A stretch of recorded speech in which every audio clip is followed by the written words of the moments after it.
90% خیاطان نمیدونن وقتی که میخوان از پد سرشانه یا اپل برای ایستایی بهتر آستینشون استفاده کنن باید یک اصلاحاتی رو روی الگوشون اجرا کنن. امروز تو این آموزش هم ساخت پد سرشانه یا اپل دستی رو بهتون آموزش میدم، هم یک نکته طلایی اصلاح الگویی رو بهتون آموزش میدم که بعد از دوختن اپل تاج آستینتون به سمت بالا کشیده نشه. سلام، من مرضیه هستم. به کارگاه کوچیک من خیلی خوش اومدین. برای دیدن این تکنیک طلایی تا انتها همراه من باشید. برای درست کردن اپل دستساز احتیاج به الگوی بالاتنی قسمت جلو و پشت داریم که من اینجا الگوها رو فقط قسمت بالاش رو کپی کردم چون الگوها بزرگ بودن و توی تصویر مشخص نبود. شما قبل از اینکه بخواید اپلتون رو طراحی کنین باید تغییراتی رو که اگر نیاز یقتون از قسمت سرشانه داشته باشه اون تغییرات رو انجام بدین. مثلا میخواین یک یقه طراحی کنید که باید از گوشه گردن یقتون رو به اندازه 1 سانتی متر، نیم سانتی متر، هر چقدر 2 سانتی متر باز بشه. بسته به طراحی مدلتون این قسمت ها رو باز میکنید و دورریزش رو انجام میدین چون دیگه اینها دورریز میشن و به درد ما نمیخورن. حالا باید از قسمت سرشانه این دو تا الگو رو به هم دیگه وصل کنیم. من یک کاغذ زیر این دو تا الگو میذارم، کاغذ رنگی میذارم که بهتر مشخص باشه و میام این دوتا رو از قسمت سرشانه به هم دیگه فیکس میکنم به این صورت. ببینین از قسمتی که حلقه آستین رو دارم من احتیاج دارم که این دوتا سرشانه مماس بر هم دیگه باشن. اگر مثل من از متد مولر استفاده میکنین قطعا سرشانه جلو از سرشانه پشت مقدارش طولش حدوداً نیم تا 1 سانتی متر کمتره. پس شما باید از انتهای سرشانه، ببینید اینجایی که میخوره به حلقه آستین، این دوتا سرشانه رو کنار همدیگه قرار بدین و اینجوری با همدیگه مماس باشه. خب حالا میام و این خط انتهای سرشانه رو، علامت انتهای سرشانه رو میزنم، علامت این قسمت سرشانه رو هم میزنم. اینجا میشه انتهای سرشانه من چون اینا دیگه دورریز شدن. این قسمت هم دورریز شده. بذارید من دورریزش بکنم. پس اینجا میشه انتهای سرشانه و توی دوخت باید این سمت سرشانه جلو به این سمت فیکس بشه و قسمت که بزرگتر سرشانه پشت یک خورده ریزی بخوره تا این دوتا هم اندازه هم بشن. حالا از این قسمتی که حلقه آستین هست به اندازه 8 تا 9 سانتی متر روی بالاتنه پشت و به اندازه 8 تا 9 سانتی متر روی بالاتنه جلو میام و علامت میزنم. این 8 تا 9 سانتی متر بستگی داره به سایز پهنای سرشانه شخصی که میخواین براش اپل درست کنید. با متر ایستاده من از اینجا 9 سانتی متر علامت میزنم، دوباره سر متر رو میزنم این قسمت و مجدد با متر ایستاده 9 سانتی متر هم اینجا علامت میزنم. حالا طبق فرم هلال خود حلقه آستینم این رو طراحی میکنم. خب حالا بلندی اپل من چقدر باشه؟ ببینید من نمیخوام که این اپلم دقیقاً بیاد به چسب بیخ سرشانم. گفتیم اینجا میشه انتهای سرشانه. میام چه کار میکنم؟ میام 1 سانتی متر، 1.5 سانتی متر این اپل رو بیام پایینتر و طراحی میکنم. اینجا اگر انتهای سرشانه باشه من 1 سانتی متر میام پایینتر، انتهای اپلم رو میذارم اینجا. حالا این دوتا علامت رو به هم دیگه وصل میکنم و مشخص هم میکنم که اینجا برای قسمت جلو بود، اینجا برای قسمت پشت بود.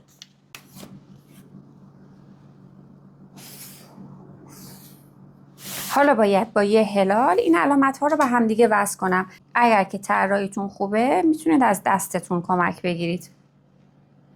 طراحی رو با مداد بکشید که اگر که نیاز به اصلاحات داشت بتونید اصلاحش کنید. ببینید الان خیلی فرمش گرد و هلاله، نمیخوام انقدر هلال و گرد باشه، یه مقدار طبیعی تر. من با مداد چند تا طراحی کردم، الان این طراحی از همه بهتره. پس برای همین میگم با مداد طراحیتون رو انجام بدین. ببین اگر میخواستم قبل رو در نظر بگیرم چقدر گود بود. حالا نکته این که این قسمت بالا نباید نوک‌تیز باشه، حالت صافی داشته باشه.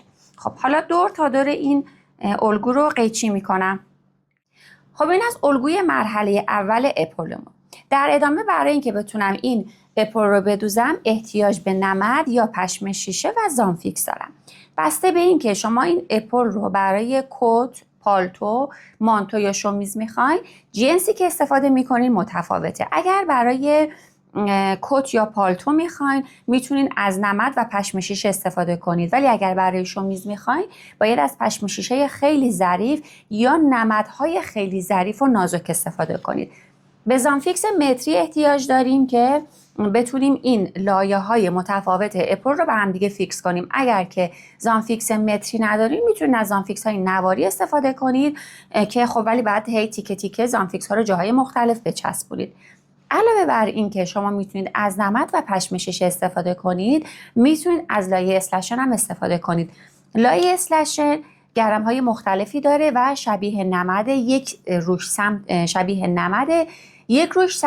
شبیه لایه حریره، یه چسبه دوندونی شکلی داره که دیگه اگر از لایه اسلش استفاده کردین احتیاج به زانفیکس ندارین، چون اون لایه های دوندونش اون خودش چسبه و به وسیله اتو لایه ها به همدیگه میچسبن. حالا من از نمد استفاده میکنم چون ممکنه که همه لایه اسلشن در دسترسشون نباشه. خب حالا باید این الگو رو روی اوریب بذارم، روی اوریب 45 درجه. ببینید این تکر رو تا میکنم اینجوری میشه اوریب 45 درجه و این الگو رو میذارم و برش میزنم. پس حتما باید برشی که میزنید چه از پشم شیشه چه نمد چه لایه اسلش فرقی نمیکنه، هر چی هست باید روی اوریب باشه که چون قراره روی سرشانه بخوابه باید این حالت کشسانی داشته باشه. پس به این صورت میذارم و دور تا دورش رو علامت میزنم.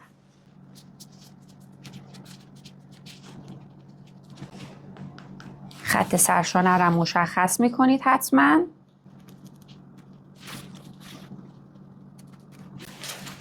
تکه جلو و پشت رو هم علامت میزنید. دور تا دورش رو قیچی میکنم. علامت های خط مرکز رو هم به قسمت پشت منتقل کردم. این میشه لایه اول، یکیش برای سمت راست یکیش برای سمت چپ. خب حالا شما باید بیاین به اندازه 1.5 سانتی متر از دور تا دور این الگوتون کم بکنین که بشه برای لایه دوم. چون من الگو رو نمیخوام اضافاتش رو قیچی میکنم. شما میتونین کپی بردارین. 1.5 سانت علامت میزنم. 1.5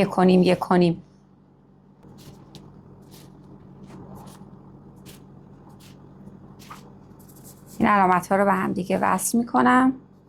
اگر که پهنای اپلتون سرشونتون بزرگه میتونین 2 سانت هم حذف کنین، چون برای من پهنای سرشونم کوچیک بود 1.5 کم کردم.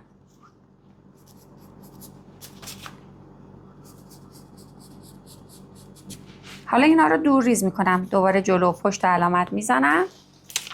این رو دور ریز میکنم. میتونید از این قسمت دوم یه کپی بردارین، ولی خب متفاوته دیگه. شما اینو اپل رو ممکنه دیگه تو لباسای دیگه نتونین استفاده کنین، چون بسته به سرشانه و مدل لباستون تغییر میکنه آرایش این سرشانه تو این اپلتون.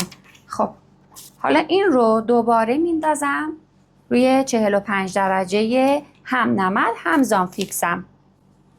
این کار رو میتونم 4 الی 5 بار انجام بدم بسته به اینکه میخوام این اپل رو برای چه چیزی چه کاری استفاده کنم. اگر برای پالتو باشه تا 5 بار، اگر برای یعنی 5 بار هی کم بکنین که 5 تا تکه داشته باشین. اگر برای مانتو باشه 4 بار، اگر برای شمیز باشه تا 3 بار میتونین این کار رو تکرار بکنین.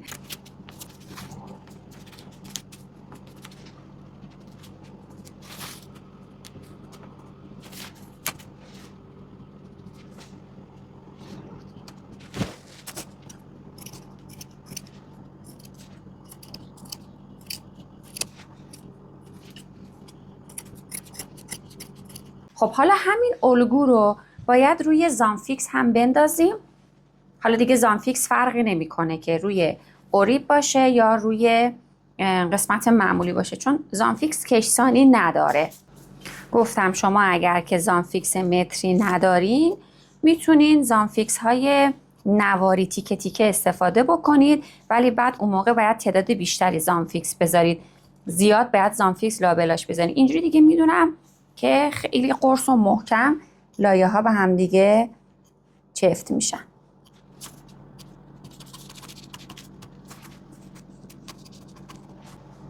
ببینید 2 لایه هم الان زانفیکس دارم فقط چون زامفیکس ها خیلی ظریف و حساسن حواستون پاره نشه و این تکه های زامفیکس میتونه قاتل لباس شما باشه، چون اگر یه تیکش رو میزتون بمونه و بعد به وسیله اتو بچسبه به لباستون کارتون رو خراب میکنه.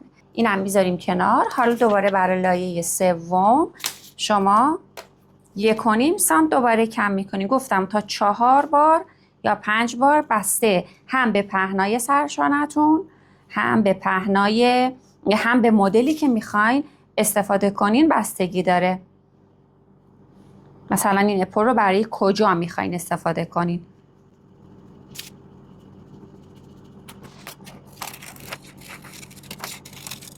این تکه رو هم برش میزنم، هم روی نمد هم روی زامفیکس. یه لایه دیگه هم برش میزنم، یعنی یه 1.5 سانت دیگه هم کم میکنم، چون میخوام من این اپل رو برای مانتو استفاده کنم و میایم برای فیکس کردنش. تکه های پدمون آماده شد و زامفیکساش هم که آماده کردیم. یه نکته رو بهتون بگم که بزرگترین لایه احتیاج به زامفیکس نداره. از لایه دوم ما زامفیکس رو هم برش میزنیم. خب حالا باید این لایه ها رو به کمک زامفیکس به هم دیگه وصل بکنم. نکته دیگه که بهش توجه کنید، ببینید این قسمتی که من اومدم روش علامت ها رو زدم میشه پشت پد من. این قسمت هم میشه پشت پد یا همون اپل من. حواستون باشه زامفیکس ها رو از قسمت پشت بچسبونید که در نهایت رو یک سمت تمیز و خوبی باشه و جابجا هم نچسبونید. خب من یه دونه‌شو برمی‌دارم. حالا این قسمت رو هم یه دونه از این تکه های دوم رو هم میارم جلو، اینم جلو. این میشه، این دوتا باید روی همدیگه به این صورت. ببینیم پشت و پشت به همدیگه قرار داره. خب حالا باید زامفیکس رو بذارم بین اینها و اینها رو فیکس بکنم، اما نمیام با حرارت اتو رو بذارم و بردارم. من باید فرم بهش بدم. پس ببینین لایه زامفیکسش رو گذاشتم اینجا، این رو با سوزن فیکسش میکنم، چون اتو کاریش اگر که حواسمون نباشه فرم اپلمون رو خراب میکنیم. این دوتا رو، این لبه های پایین رو مماسه به هم دیگه میکنم. حالا برای لایه بعدی دوباره لایه بعدی رو میارم، دوباره این قسمتی که پشت بود اینو میذارم اینجا. اول زامفیکسش رو میذارم، ببینید این زامفیکسشه، میذارم، بعد این رو میذارم روش.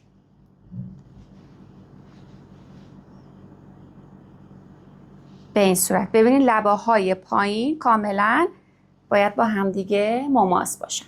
شما اگر زامفیکس به این صورت متری نداشتین، زامفیکس های کوچولو کوچولو میتونید این زیر قرار بدید.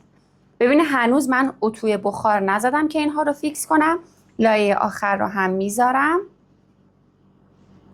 زامفیکسش رو اول میذارم، لایه رو هم میذارم رو. ببینید 4 تا لایه دارم، خطای سرشانه در امتداد و مسیر همدیگه هستن. این پایین هم که روی همدیگه قرار گرفته. اینو یه سوزن میزنم. حالا برای اینکه اتوش کنم باید روی ژانت اتو کنم. قبل از اینکه اتو کنم میام و کوک های جسته میزنم روی این که بتونم لایه ها رو به همدیگه فیکس کنم. به چه صورت کوک میزنم؟ ببینید به این صورت. چون من الان نمیتونم اتو بزنم، چون اتو بزنم قطعا میخوام روی یک سطح صاف اتو بزنم که زامفیکس های زیریم در نیان و اینجوری مشکل دار میشه کارم. اون کوک های بزرگ بزرگ.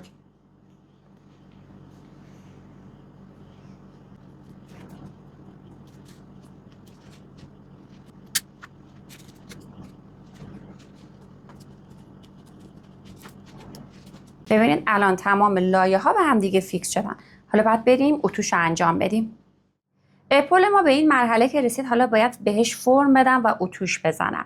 برای اتو کاریش به هیچ عنوان روی سطح صاف و روی میز اتو ما این رو نمیذاریم و اتو کنیم. باید از ژانت استفاده کنیم، یا میتونید از این مدل ژانت های سرشانه استفاده بکنید که اپل رو یا همون پد سرشانمون رو میذاریم این قسمت. حالا چون این ژانت من بلنده، اگر این رو به این صورت بذارم مشخص نیست. به این صورت شما میذارید روی این قسمت سرشانه و بهش فرم میدید. اگر از این مدل ژانت ها ندارین، از ژانت های معمولی استفاده کنید. یه ژانت معمولی میارید و میذاریدش این قسمت و و بهش فرم میدین. اگر ژانتتون مثل ژانت من این قسمتش برآمده است، خب میتونید بذارید اینجا. اگر که سطحش صافه میتونید بذاریدش پهلوها. اگرم باز این مدل ژانت رو ندارین، یه حوله رو لوله بکنید، یه حوله ضخیم رو لوله بکنید و این رو اگر فرض کنید این حوله باشه به این صورت بذارید و اتو کنید. حرف آخرم اینه که به هیچ عنوان روی سطح صاف ما این پد رو یا این اپل رو اتو نمیزنیم. خب حالا برای اتو کردنش من از این لبه ژانت استفاده میکنم، با اینکه ژانت من سطحش برآمده است ولی از این لبه استفاده میکنم که ببینید به چه صورته. این قسمتی که لایه ها مشخصن و پشت بود رو باید به زیر بذاریم و این قسمتی که سطح صافه به سمت خودمون میذاریم و به این صورت میذاریم لبه ژانت. این گوشه هاشو با دست با انگشتمون میگیریم و یه اتو میزنیم. پس ببینید به هیچ عنوان ما ژانت رو روی سطح صاف نمیذاریم. اگر که سعی کنید مثل من از زانفیکس متری استفاده کنید نتیجه بهتری میگیرین، چون خود زانفیکس یک حالت خشکی و آهارداری به اپلتون میده و ایستایش بهتره تا اینکه بخواید زانفیکس های کوچولو کوچولو و تیکه تیکه استفاده کنید. ببینید فرم اپل رو گرفت. هر دو اپل که آماده شد چک بکنید که انحناشون به یک اندازه باشه و حالا این اپل باید کاور بشه. برای کاور کردن شما میتونید هم از پارچه اصلی لباستون، هم از پارچه آستری و هم از پارچه های کشی استفاده کنید. روکش کردنش دو تا روش داره. اول اینکه شما باید پارچه‌ای رو که برای روکش کردن میخواید استفاده کنید حتما از اوریب 45 درجه باشه. همونطور که ما این اپل ها رو روی اوریب برش زدیم، روکشش رو هم باید روی اوریب برش بزنیم. ببینین الان این قسمت رو من اگر اینجوری بذارم اینجا میشه اوریب. یه روش اینه که میان این اپل رو میذارن این داخل به این صورت، دور تا دورش رو قیچی میکنن و این رو میدوزن به این صورت، این رو میذارن، این رو فیکس میکنن و یه دوخت ساده دور تا دورش انجام میدن. اتفاقی که میفته توی این روش، ما اینجا یک فاصله داریم. ببینید من وقتی که این رو به این صورت تا میکنم و اینجا من یک خط صاف دارم، ولی وقتی که میخوام این اپل رو داخل بذارم من اینجا خط صاف ندارم. این قسمت هلال حلقه آستین بود، فرم هلال حلقه آستین بود، پس یک خط صاف نیست. اینجاها بد وای میسه. کاری که میکنم اینه که میام پارچم رو روی 45 درجه میذارم. الان اینجا پشت پارچه به سمت من هست، اینجا رو به صورت 45 درجه میذارم، اپل رو میذارم روش. منظورم از 45 درجه اوریبه. یه کوچولو با دستم این رو میارم پایین، رو سوزن میزنم. میتونید دیگه نخهای کوک رو هم بشکافید. حالا بعد من نخهای کوک رو هم دیگه باز میکنم. اضافاتش رو قیچی میکنم.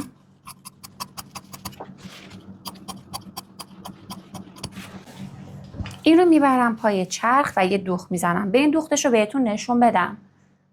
پارچه‌ای که برای کاور اپلتون استفاده میکنین، موقعی که دارین برشش میزنین این قسمت ها یک مقدار زاپاس دوخت زیادی داشته باشه که وقتی میخواد برگرده پارچه کم نیاد. حالا برای دوختش شما به اندازه 1 پایه یا 1 سانت از لبه اپلتون شروع میکنید دوختن. ببین اینجا پشت پارچه‌تون بود، پشت پارچه آستریتون. حالا باید این اپل رو برگردونم به این صورت و به این صورت کاورش رو ادامهش رو انجام بدم. اگر که پارچه شما پارچه کشی باشه این قسمت ها خیلی راحت برمیگرده، اما اگر پارچه‌تون کشسانی نداره هم باید اینجا رو سبک کنید هم چرت بزنید.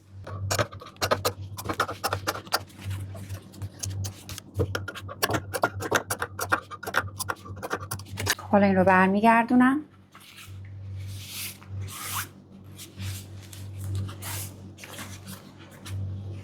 نکته دیگه، موقعی که ابتدای کار میخواین اپلتون رو بدوزین حتما اون سمتی که روی خوب اپلتونه به سمت خودتون باشه که وقتی برمیگرده این درز دوخت بیفته پشت اپلتون و در نهایت یه اپل خیلی تر و تمیز داشته باشین. دور تا دورش رو سوزن میزنم. ببینین الان اینجا قشنگ فرم این خود اپل رو گرفت. اگر میخواستین از روش معمول استفاده کنین، اینجا یه لقه‌ای داشتین، یه مقدار زیادی اضافه پارچه داشتیم، همون هایی رو که دور ریز کردیم و چرت زدیم اینجا اضافه بود.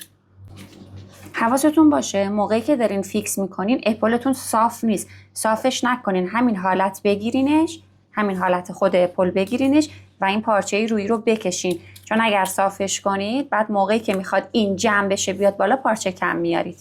خب حالا میرم این لبه رو حدوداً 1 سانتیمتر، نیم سانتیمتر فاصله میذارم و برش میزنم. خب ببینید من از لبه این پدم یا این اپلم نیم سانتیمتر فاصله گذاشتم و اضافاتش رو چیدم.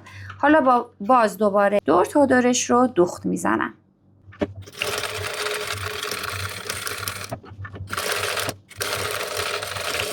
خب اپل تا اینجا آماده شد. حالا باید دور تا دورش رو تمیز دوزیش رو انجام بدین که با نوار اوریب یا سردوز میتونید این کار رو انجام بدین. اگر این اپل رو برای کت یا پالتوی استفاده میکنین که پارچش پارچه ضخیمیه، این قسمت رو نوار اوریب بزنین که خیلی زیبا میشه. اما اگر خواستین برای شمیز یا برای مانتوی استفاده کنین که پارچش پارچه ظریفیه، حتما این قسمت رو سردوز بزنید، چون اگر نوار اوریب بزنید ضخامت نوار اوریب از روی لباستون بیرون میزنه و کارتون رو بد میکنه. نکته دیگه این که وقتی تمام این کارها رو انجام دادین مجدد این اپل رو میبرید به همون صورتی که گفتم روی ژانت میذارید و مجدد اتوکاری میکنید، چون به واسطه دوختایی که زدیم ممکنه یک مقدار فرم خودش رو از دست داده باشه. و نکته مهمتر این که ببینید اینجا ما یک پهنای اپل داریم. حالا تو این اپل چون من از نمد ظریف استفاده کردم، 4 لایه استفاده کردم، چون مانتو و مانتوی ظریفیه، شاید این پهنا خودش رو زیاد نشون نده. اما شما اگر از نمدهای ضخیم مخصوصا برای کت‌های و پالتوهای آستردار استفاده کردین که ضخامت میره بالا، یا اصلا دارین از اپل‌های آماده بیرون استفاده میکنین، شما نمیتونین همین رو مستقیم روی لباس استفاده کنین، روی الگوی اولیتون استفاده کنین. باید به واسطه این حجمی که اینجا داریم شما یک فضایی رو روی الگوتون ایجاد بکنین، وگرنه تاج آستینتون به سمت بالا کشیده میشه. اینجوری نیست که شما لباس رو بدوزین بعد انتهای لباس تصمیم بگیرین که خب من برای این لباس یک اپل بزنم. از همون ابتدا باید تصمیم بگیرین که اگر میخواین لباستون اپل داشته باشه یک تغییراتی رو روی الگوتون ایجاد بکنین که در ادامه تغییراتی رو که برای الگوها شما باید داشته باشین رو بهتون آموزش میدم. برای اینکه بعد از دوختن اپل تاج آستینتون به سمت بالا کشیده نشه، باید یک سری تغییرات رو روی الگوی بالاتنه و آستینمون ایجاد کنیم. به اپل ها توجه کنین. این اپل آماده که از بازار خریداری شده، اینم اپل دستساز خودمونه. این اپل نسبت به این اپل ضخامت قطر بیشتری داره. گفتم شما بسته به این که دارین از چه پشم شیشه‌ای استفاده میکنین، چه نمدی استفاده میکنین، یا اصلا اپل رو برای چه لباسی میخواین، این ضخامت میتونه بیشتر و کمتر باشه. حالا فرض کنین اپلی که درست کردین پهنای اپلتون به این مقداره.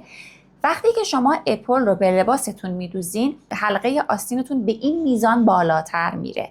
پس باعث میشه که از زیر بغل احساس تنگی بکنید، از روی تاج آستین لباستون احساس تنگی بکنید. پس میام چه کار میکنم؟ میام من یک فضایی رو در بالاتنه و در آستینم طراحی میکنم.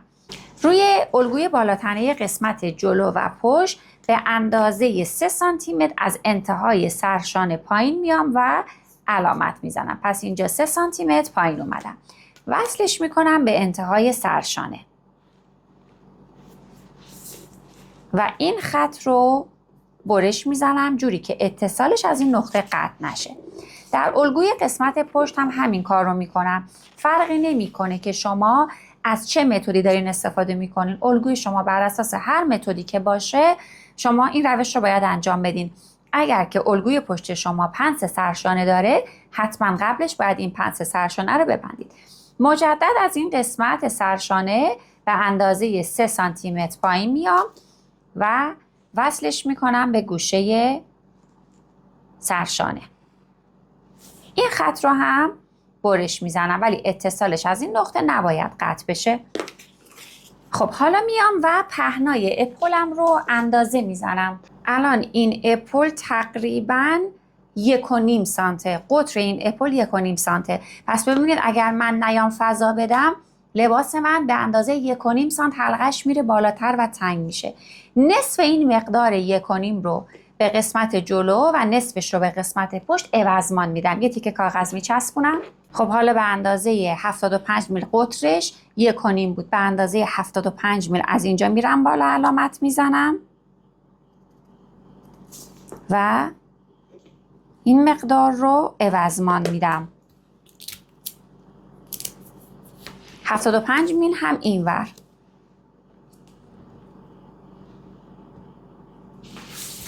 از این انتها 75 میل رفتم بالا و عوضمان دادم. خب حالا حلقه آستین رو آرایش میکنم. حالا به خاطر تغییراتی که توی حلقه قسمت جلو و پشت الگومون دادیم، محیط حلقه آستینمون تغییر میکنه. یک سری تغییرات هم باید روی تاج آستینمون بدیم. روی خط مرکز آستین، روی خط راستا به اندازه 5 سانتی متر پایین میام و علامت میزنم. پس اینجا 5 سانتی متر اومدم و علامت میزنم. این علامت رو به صورت صاف وصل میکنم به پهلوهای آستین. حالا این خط و این خط باید قیچی بشه، ولی اتصالشون از این نقطه قطع نشه، از این پهلوهای تاج آستین قطع نشه. این خط هم که باید قیچی بشه. خط بالا که روی تاج آستین بود و قیچی میکنم. حالا به این سمت، ولی حواسم هست که اتصالش قطع نشه. میخوام اینجا رو عوضمان بدم. این رو هم به این صورت. خب حالا یه تیکه کاغذ اینجا میچسبونم و به اندازه کل قطر این اپلم به تاج آستینم عوضمان میدم. کل قطرش 1.5 سانت بود. من 1.5 سانت به این عوضمان میدم. ببینید چرا 1.5 سانت؟ اینجا 75، اینجا 75، جمعش میشه 1.5. این 1.5 اینجا باید جبران بشه. پس به اندازه کلش به تاج آستینم عوضمان میدم، به اندازه نصفش به حلقه های آستین تنه عوضمان دادم. یک خط صاف میکشم و 75 به سمت راست و 75 به سمت چپ میرم، چون میخوام یک عوضمان یک دست داشته باشم. الان این فاصله 3 سانتی متر به اندازه پهنای قطر اپلم. حالا این تکه رو میارم، خط مرکز آستین روی خط وسط و لبه های این تکه ها رو روی این علامت های 3 سانتی میذارم که 75 میذارم که اینجا داشتم. اینجوری دیگه میدونم عوضمانم عوضمان یک دستیه.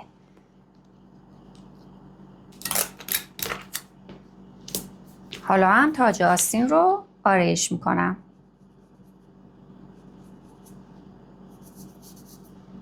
ببینین اینجوری ما این فضا رو ایجاد کردم، تأثیری توی خورد آستین من نداره. چرا؟ چون اینجا هم داشتم دیگه. فکر نکنین اگر این فضا رو ایجاد کردین شما خورد بیشتری باید به تاج آستینتون بدین. ببینین من اینجا رو دارم دیگه، پس اینجا جبران میشه، نیازی به خورده بیشتر نیست. فقط باعث میشه که لباس شما بعد از اینکه اپل بهش دوخته شد به سمت بالا آستینش و تاجش کشیده نشه. و یه نکته دیگه، ببینید ممکنه یک مقداری ارتفاع تاج آستین شما بسته به پهنای اپلی که استفاده میکنید بیشتر بشه. نهایتا نیم سانت بیشتر میشه. اونقدر تاج آستین شما بلند نمیشه. پس نگران این موضوع هم نباشین، چون نهایتا حد اکثر قطر اپلی که توی بازار هست 2 سانتی متره و اگر خودمون بخوایم اپل دستساز داشته باشیم که اصلا به اینقدر 2 سانت هم نمیرسه. پس نگران بلند شدن کاپ آستین و تاج آستینتون نباشین. پس این تغییرات رو روی الگومون میدیم تا بعد از اینکه اپلمون رو به لباسمون دوختیم لباسمون مشکل دار نشه. اینجوری نیست که ما لباس رو بدوزیم بعد در نهایت تصمیم بگیریم اپل بدوزیم یا ندوزیم. از همون ابتدای کار که میخوایم طرحمون رو برنامه‌ریزی کنیم برای دوختش، باید این رو مد نظر داشته باشیم که آیا این لباس زیرساز، پد سرشانه یا اپل نیاز داره یا نداره، که بعد وقتی که اپل رو دوختیم با مشکل روبرو نشیم. حالا برای دوخت این اپل به تنه اصلی روش‌های مختلفی وجود داره که من یک روش بسیار تمیز و راحت و سکه‌دار رو جلسه بعد توی آموزشمان توی فرم مدرسه یا دانشجویی بهتون آموزش میدم. ولی شما به من بگید که توی کامنت ها شما برای دوخت اپل سرشانه از چه روش‌هایی استفاده میکنید. خب این تکنیک ساخت اپل یکی از روش‌های زیرساز کردن سرشانه است برای اینکه سرشانه ایستایی خیلی خوبی داشته باشه. در کنار این تکنیک میتونید از تکنیک فیتیله گذاری هم استفاده کنید و ترکیب این دوتا تکنیک ایستایی آستین لباس شما رو فوق‌العاده زیبا میکنه. حالا اگر دوست داری تکنیک فیتیله گذاری رو هم یاد بگیری و روی لباسات اجرا کنی، ویدیوی بالا رو حتما ببین.